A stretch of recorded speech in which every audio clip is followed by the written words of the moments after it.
News 18 की निकाय यात्रा में आज हमारे साथ हैं उत्तर प्रदेश के डिप्टी सीएम ब्रजेश पाठक।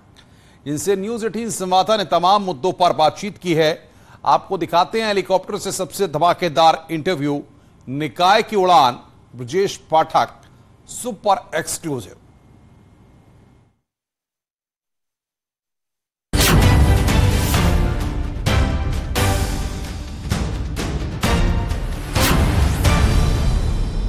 निकाय चुनाव के चुनावी समर में तमाम सियासी दिग्गज लगातार चुनावी अभियानों में जुटे हुए हैं। डिप्टी सीएम ब्रजेश पाठक के साथ में आज न्यूज 18 चुनावी यात्रा पर निकला है। न्यूज 18 की टीम भी आज डिप्टी सीएम ब्रजेश पाठक के साथ में निकाय चुनाव में आखिर भारतीय जनता पार्टी की किस तरह की सियासी जमीन है, भारतीय जनता पार्टी का क्या माहौल है, उसकी थाह लेने के लिए हम भी आज डिप्टी सीएम ब्रजेश पाठक के साथ में रहेंगे। न्यूज 18 आज डिप्टी सीएम ब्रजेश पाठक के साथ में निकाय चुनाव के सियासी माहौल को समझेगा।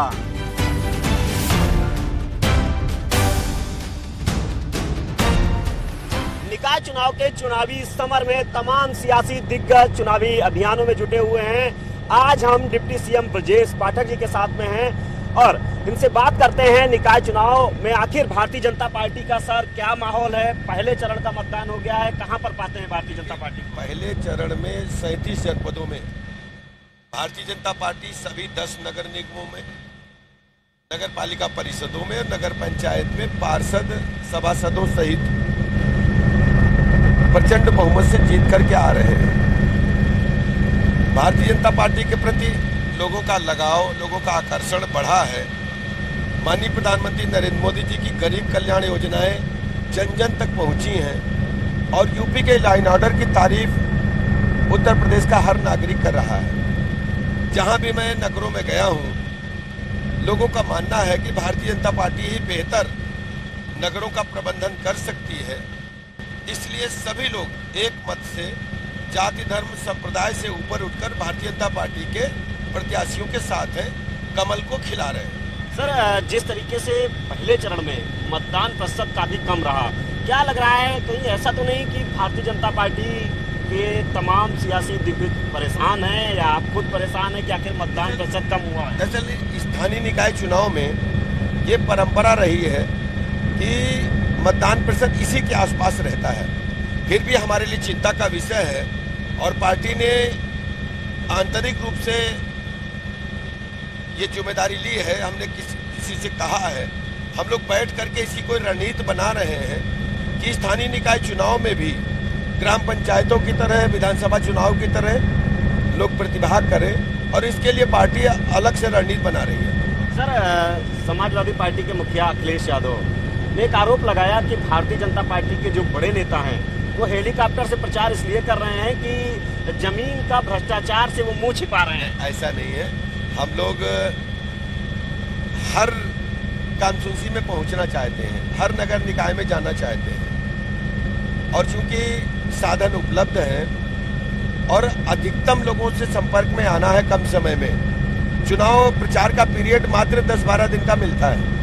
इसी 10-12 दिन में हमें हर बूथ पर हर कार्यकर्ता को जहां डिमांड है वहां पहुंच करके उनसे बात करना है। मसला यह है कि जो कार्यकर्ता पिछले 5 वर्ष हमारे साथ कंधे से कंधा मिलाकर काम कर रहा है और हम उसको उसके चुनाव में न पहुंचे, जो छोटे चुनाव हैं, तो ये दुखद होगा। भारतीय जनता पार्टी अपने कार्यकर्ताओं के साथ राउंड द क्लॉक खड़ी रहती है और ये आज यही परिणाम है कि भाजपा का हर कार्यकर्ता पूरी ताकत, लगन, निष्ठा के साथ लग करके भारतीय जनता पार्टी के प्रत्याशियों को जिता रहा है। सर, जिस तरीके से निकाय चुनाव में भारतीय जनता पार्टी के तमाम बड़े नेता, खुद मुख्यमंत्री योगी आदित्यनाथ, आप, केशव प्रसाद मौर्य, भारतीय जनता पार्टी के प्रदेश का अध्यक्ष, पूरी टीम आपकी पूरे उत्तर प्रदेश में चुनावी अभियानों में शामिल हो रही है। जिले जिले आप लोग जा रहे हैं। लेकिन अगर बात विपक्ष की जाए तो विपक्ष कर्नाटक की तरफ रुख किए हुए है। बसपा सुप्रीमो मायावती भी जा रही हैं, अखिलेश यादव जा रहे हैं, लेकिन यहाँ से नहीं यहाँ जा रहे हैं। दरअसल उत्तर प्रदेश में जो विपक्ष है उसके पास जनता को कहने के लिए कुछ नहीं है। अपने शासनकाल में इन लोगों ने जनता की पूरी तरह उपेक्षा की है। गुंडे, बदमाश, माफिया, लुच्चे, लफंगे, बैड एलिमेंट्स जमीन दुकान कब्जा करने वाले, बहू बेटी की इज्जत आबरू को बुरी नजर से देखने वाले, ऐसे लोगों को आगे बढ़ाने का काम समाजवादी पार्टी के शासनकाल में हुआ और जनता इनके पुराने क्रियाकलापों को याद करके आज भी सिहर उठती है। हम दावे के साथ कह सकते हैं कि समाजवादी पार्टी पूरे प्रदेश में नगर निकाय चुनावों में न गंभीरता से लड़ रही है और न ही धरातल पर प्रचार कर रही है। कई जगह उन्होंने बड़े नगर निगमों में साइकिल के प्रत्याशी को लड़ाया और फिर नामांकन वापस ले लिया। यानी वो कंफ्यूज्ड है कि वो क्या करेंगे क्या नहीं करेंगे। उनके पास कोई नीति और एजेंडा एकदम तय नहीं है और ना ही वो दिशा तय कर पाए किस दिशा में चलना है। सर, पश्चिम का पर बात जरूर होनी चाहिए क्योंकि पश्चिम हमेशा उत्तर प्रदेश की सियासत के केंद्र में रहा है। समाजवादी पार्टी और आरएलडी का पश्चिम में पूरे उत्तर प्रदेश में गठबंधन है और पश्चिम में मजबूत जनाधार आरएलडी का माना जाता है। लेकिन निकाय चुनाव में देखने को मिला कि आमने सामने आरएलडी और समाजवादी पार्टी है। देखिए, समाजवादी पार्टी के सारे गठबंधन फेल साबित हुए हैं। इन्होंने पहले कांग्रेस से गठबंधन किया, वो पूरी तरह से फेल साबित हुआ, धरातल पर खरा नहीं उतरा। फिर उन्होंने बहुजन समाज पार्टी से किया, वो भी फेल साबित हुआ। फिर 2022 के चुनाव में इन्होंने ढेर सारे छोटे छोटे दलों से गठबंधन किए, वो भी धरातल पर फेल साबित हुए। सब लोग धीरे धीरे अलग हो गए। जनता समझती है कि गठबंधन के सहारे बाईपास करके मंच तो ले लेते हैं लेकिन वोट में तब्दील नहीं हो पा रहा है। Bharatiya Janata party down the line अपने कार्यकर्ताओं को लेकर, गरीब कल्याण योजनाओं को लेकर, उत्तर प्रदेश के लाइन आर्डर को लेकर, माननीय मोदी जी माननीय योगी जी की योजनाओं को लेकर एकदम जमीन में है और हम कार्यकर्ताओं से संवाद बनाते हुए अपने एक एक मतदाता के घर जा रहे हैं, जबकि दूसरे दल मतदाताओं तक पहुंचने की हिम्मत ही नहीं कर पा रहे हैं। अब कल शिवपाल यादव का बयान आता है, वो कह रहे हैं कि वो भी भारतीय जनता पार्टी के बड़े नेताओं से संपर्क में थे और भारतीय जनता पार्टी कहीं ना कहीं आपकी जो चुनावों में आरोप लगा रहे हैं कि बेहतर भारतीय जनता पार्टी भेदभाव कर रही है, चुनाव सरकारी मशीनरी का दुरुपयोग कर रही है। क्या लग रहा है सर, शिवपाल के लोगों को तोड़ रहे हैं, सपा के लोगों को? हम तोड़ने जोड़ने का काम नहीं है, काम है ये विचारधारा के आधार पर पार्टी में लोगों को काम करने का अवसर देना। भारत माता को समर्पित भाव से काम करने वाली एक बड़ी टीम माननीय मोदी जी के आह्वान पर देश में तैयार हुई है। भारतीय जनता पार्टी दुनिया की सबसे बड़ी पार्टी है, भारत की सबसे बड़ी पार्टी कार्यकर्ताओं के लिहाज से। तो जो सामाजिक कार्यकर्ता अपने दलों में काम करने में दिक्कत महसूस कर रहे हैं, उनको लगता है कि उनकी पार्टी अपने नीति और एजेंडे से भटक गई है, उनका सम्मान नहीं हो रहा है, तो भारतीय जनता पार्टी ऐसे सभी लोगों का सम्मान करती है, स्वागत करती है जो भाजपा की नीति और नीतियों में भरोसा रखते हैं। कन्नौज से अखिलेश यादव सांसद रहे हैं, समाजवादी पार्टी के मुखिया हैं, क्या उम्मीद आपको वहां पर लग रही है? देखिए, कन्नौज पहले ही भारतीय जनता पार्टी जीत चुकी है और वहां भारतीय जनता पार्टी के कार्यकर्ताओं में पूरा उत्साह है और नगर पालिका के चुनाव में भी बीजेपी ही आएगी। बिल्कुल, जिस तरीके से सर अखिलेश यादव का एक बयान आया कि कन्नौज में समाजवादी पार्टी की सुगंध फैलेगी और भारतीय जनता पार्टी की गंदगी साफ होगी वहां पे।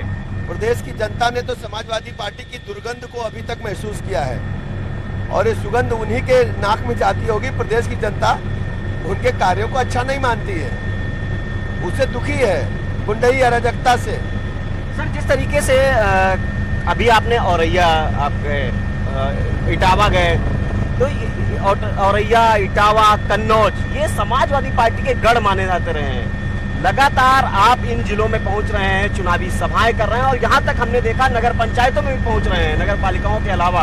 तो ऐसे में क्या लग रहा है कि भारतीय जनता पार्टी निकाय चुनाव के बहाने समाजवादी पार्टी के इस गढ़ में लोकसभा की सियासी जमीन मजबूत कर रही है? देखिए, इंटायर यूपी में हम जा रहे हैं, not a single person, not a single district. और एक्चुअली में बीजेपी पूरे उत्तर प्रदेश को यूनिट मान करके चुनाव लड़ रही है। हर जिले में, हर नगर पंचायत में बीजेपी का झंडा फहराएगा। माननीय मोदी जी की गरीब कल्याण योजनाएं हर जन को मिली है, हर जगह पहुंची है। यूपी के लाइन आर्डर की तारीफ हो रही है। सर, क्या कुछ माहौल नजर आया वहां पर? देखिए, पूरी तरह से मैं कह सकता हूं इटावा, औरैया और कन्नौज में कमल प्रचंड बहुमत के साथ खिल रहा है। आम जनता भारतीय जनता पार्टी के साथ है, जाति धर्म संप्रदाय से ऊपर उठकर है। और कमल जो नगरों की सरकार है वहां भी प्रचंड बहुमत के साथ खिल रहा है। सर, अखिलेश यादव जी के घर में भी आज गृह जनपद में आप सभा करके आए हैं। देखिए, कोई किसी का व्यक्तिगत जिला नहीं है, आम जनता वहां रहती है और सभी लोग आदरणीय मोदी जी के जो गरीब कल्याण योजनाएं हैं उनसे प्रसन्न है और उत्तर प्रदेश के योगी जी के लॉ एंड ऑर्डर से प्रसन्न है। हर जगह भाजपा ही भाजपा है और कमल खिल रहा है।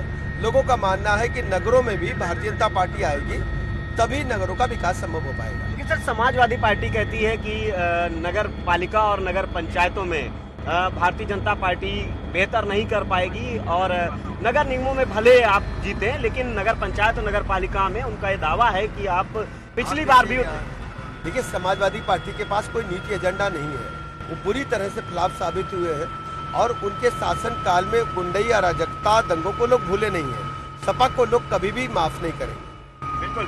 तो ये थे डिप्टी सीएम ब्रजेश पाठक जी। इनका सीधे तौर पर कहना है कि समाजवादी पार्टी को लोग उनके शासनकाल को नहीं भूले हैं और उनको माफ नहीं करेगी उत्तर प्रदेश की जनता। तो ये थे हमारे साथ में डिप्टी सीएम ब्रजेश पाठक जी। इनका सीधे तौर पर कहना है भारतीय जनता पार्टी निकायों में भी बड़ी जीत हासिल करेगी। कैमरामैन अनिल के साथ संकेत मिश्रा, न्यूज़ 18 लखनऊ।